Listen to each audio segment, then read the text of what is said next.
Magandang hapon mga kababayan. Narito na ang pinakabagong ulat sa lagay ng panahon ngayong araw, August 19, 2026, Wednesday. Malakas na habagat pa rin ang nararanasan ng bansa kahit malayo sa kalupaan si Bagyong Neneng at ang dalawang bagyo sa labas ng PAR. Alamin natin ang kasalukuyang track ng bagyo at ang galaw ng dalawang bagyo sa labas ng PAR. Para naman lagi kang updated sa lagay ng panahon, i-click mo lang ang subscribe button. Habang patuloy na binabantayan ng Tropical Depression Neneng sa silangan ng Extreme Northern Luzon, kasabay ng patuloy na pag-iral ng Southwest Monsoon o habagat. Ngayong araw, mas nagiging sensitibo ang lagay ng panahon sa Luzon dahil si Neneng ay mas malapit na sa bahagi ng Batanes, habang ang habagat naman ay patuloy na humihila ng moisture mula sa karagatan papasok sa kanlurang bahagi ng bansa. Dahil dito, inaasahan ang malawak na ulap, pabalik-balik na pag-ulan at sa ilang lugar ay malakas hanggang matinding buhos na maaaring magdulot ng flash floods at landslide. Ngayong hapon, ang sentro ng Tropical Depression Neneng ay tinatayang nasa layong 555 kilometers east of Itbayat, Batanes. Taglay nito ang maximum sustained winds na 55 kilometers per hour malapit sa sentro, may gustiness hanggang 70 kilometers per hour at kumikilos westward sa bilis na 30 kilometers per hour. Dahil mas mabilis ang pagkilos nito pakanluran, mas mahalagang bantayan ang magiging posisyon ni Neneng sa mga susunod na oras, lalo na sa magiging epekto nito sa extreme northern Luzon at sa patuloy na pagpapalakas ng habagat. Bukod kay Neneng, mayroon ding tropical depression sa labas ng Philippine Area of Responsibility sa malayong silangan ng northeastern Mindanao. Ang sistemang ito ay tinatayang nasa layong 3,015 kilometers east of northeastern Mindanao. Taglay nito ang maximum sustained winds na 55 kilometers per hour malapit sa sentro, may gustiness hanggang 70 kilometers per hour at kumikilos westward slowly. Malayo pa ito sa bansa, pero dahil nasa aktibong bahagi ng Western Pacific, mahalaga pa rin itong bantayan sa mas mahabang outlook. May isa pang tropical depression sa kanluran ng extreme northern Luzon sa layong 805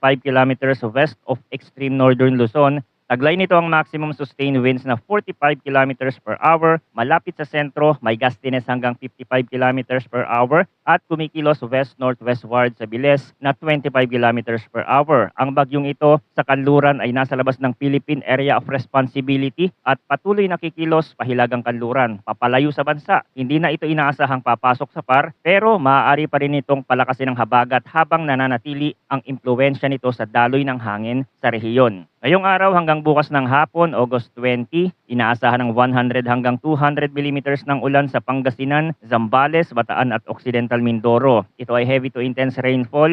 Sa ganitong dami ng ulan, mataas ang posibilidad ng flash floods sa mababang lugar at landslide sa mga bahaging may matatarik na dalisdis. Sa Pangasinan, maaaring mabilis tumaas ang tubig sa low-lying communities at mga lugar na malapit sa ilog, lalo na kung sasabay ang buhos sa pagdaloy ng tubig mula sa upland areas. Sa Zambales, kapag ang moisture mula sa southwest monsoon ay tumama sa kabundukan, maaaring mas lumakas ang ulan sa ilang bahagi ng lalawigan. Ang tubig mula sa mataas na lugar ay mabilis na bumababa patungo sa mga bayan, kalsada, sapa, ilog at baybaying komunidad. Sa Bataan, halos kapareho ang sitwasyon. Ang kombinasyon ng kabundukan, baybayin at aktibong habagat ay maaaring magdala ng biglaang pagtaas ng tubig kung magtatagal ang ulan. Sa Occidental Mindoro, direktang pumapasok ang moisture mula sa southwest flow, kaya posibleng maging pabalik-balik ang buhos at magkaroon ng localized flooding sa mababang lugar. Kasama rin ngayong araw hanggang bukas ng hapon ng Metro Manila, Ilocos Sur, La Union, Abra, Benguet, Tarlac, Pampanga, Bulacan, Nueva Ecija, Cavite, Batangas, Laguna, Rizal at Oriental Mindoro. Sa 50 hanggang 100 mm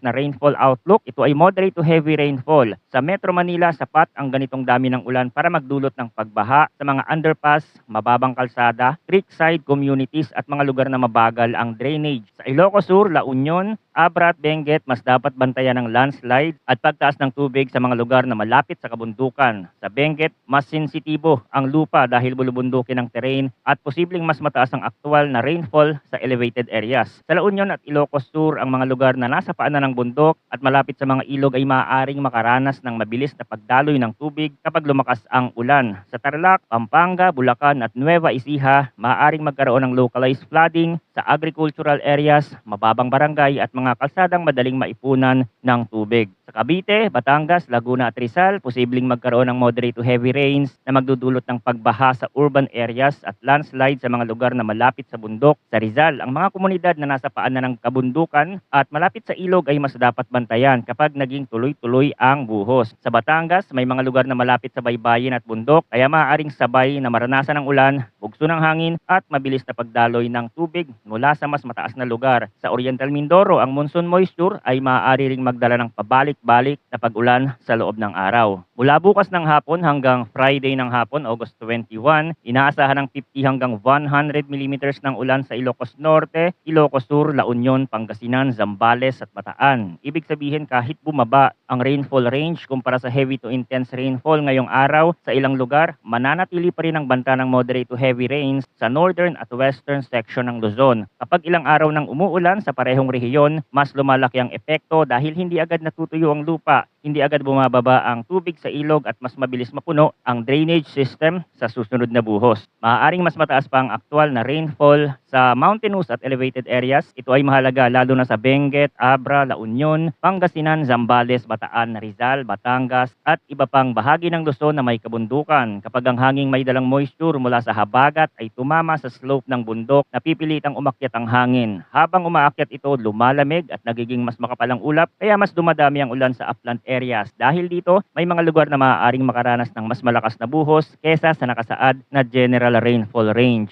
Sa forecast weather condition, ang Zambales, Bataan at Occidental Mindoro pa rin ang makakaranas ng monsoon rains dahil sa southwest monsoon. Ito ang uri ng ulan na mas malawak, mas pabalik-balik at mas matagal ang epekto kumpara sa karaniwang isolated thunderstorm. Para sa Metro Manila, Ilocos Sur, La Union, Pangasinan, Abra, Benguet, Tarlac, Pampanga, Bulacan, Nueva Ecija, Laguna, Rizal, Cavite, Batangas at Oriental Mindoro, occasional rains ang inaasahan dahil pa rin sa southwest monsoon. Sa Metro Manila, ang occasional rains ay maaaring magdala ng biglaang pagbaha kapag tumama ang malakas na buhos sa mga lugar na mahina ang drainage. Sa Cavite, Laguna, Batangas at Rizal, ang mga lugar na malapit sa bundok, ilog at mababang komunidad ang mas dapat bantayan. Sa Pampanga, Bulacan, Tarlac at Nueva Ecija, posibleng maapektuhan ng low-lying barangays, agricultural areas at mga kalsadang madaling maipunan ng tubig. Sa La Union, Pangasinan, Ilocos Sur, Abra at Benguet, mas seryoso ang landslide concern kapag umulan sa mga lugar na may matatarik na dalisdis. Para sa natitirang bahagi ng Luzon, Antique at Aklan, cloudy skies with scattered rains ang thunderstorm ang inaasahan dahil sa southwest monsoon. Mas kalatang ulan dito kumpara sa monsoon rains at occasional rains sa mga pangunahing apektadong lugar. Pero maaari pa rin itong maging moderate to at times heavy. Para sa Mindanao at natitirang bahagi ng Visayas, partly cloudy to cloudy skies ang inaasahan na may isolated rain showers o thunderstorm dahil sa localized thunderstorm. Hindi ito pangunahing dulot ng malawak na habagat sa buong rehiyon, pero ang localized thunderstorm ay maaari pa ring magdala ng malakas na ulan sa ilang lugar. Karaniwan itong nabubuo kapag mainit ang paligid,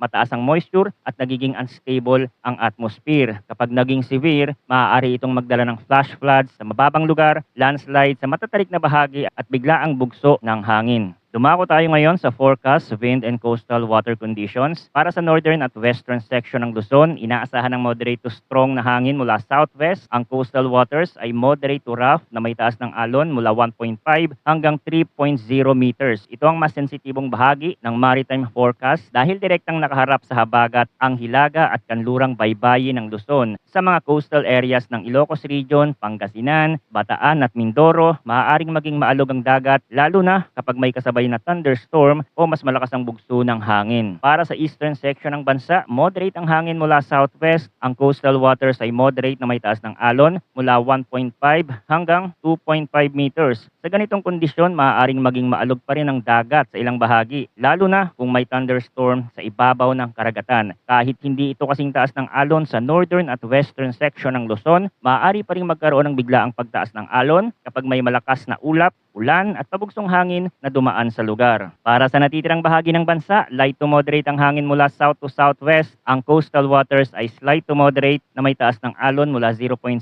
hanggang 2.1 meters. Mas banayad ito kumpara sa western seaboard pero hindi ibig sabihin na palaging payapa ang dagat. Kapag may localized thunderstorm sa ibabaw ng karagatan, maaaring pansamantalang lumakas ang hangin at tumaas ang alon. Kaya sa mga baybaying komunidad, mahalaga pa ring bantayan ang aktual na kondisyon ng panahon bago bumiyahe o o pumalaot. Sa kasalukuyang track, si Neneng ay inaasahang kikilos generally west-northwestward at maaaring dumaan malapit o maglandfall sa northern coast ng Taiwan pagsapit ng Thursday afternoon o Thursday evening, August 20. Sa buong forecast period, inaasahang mananatili ang sentro nito sa ibabaw ng Philippine Sea. Ibig sabihin, hindi ito inaasahang direktang tatawid sa kalupaan ng Pilipinas sa kasalukuyang track, pero hindi nito inaalis ang posibilidad ng malakas na ulan at bugso ng hangin sa ilang lugar, lalo na sa mga lugar na maaapektuhan ng habagat at sa mga bahaging malapit sa hilagang dulo ng bansa. Mahalagang bigyan diin na ang malakas na ulan at malalakas na hangin ay maaari pa ring maranasan kahit sa mga lugar na nasa labas ng posibleng landfall point o labas ng forecast confidence cone.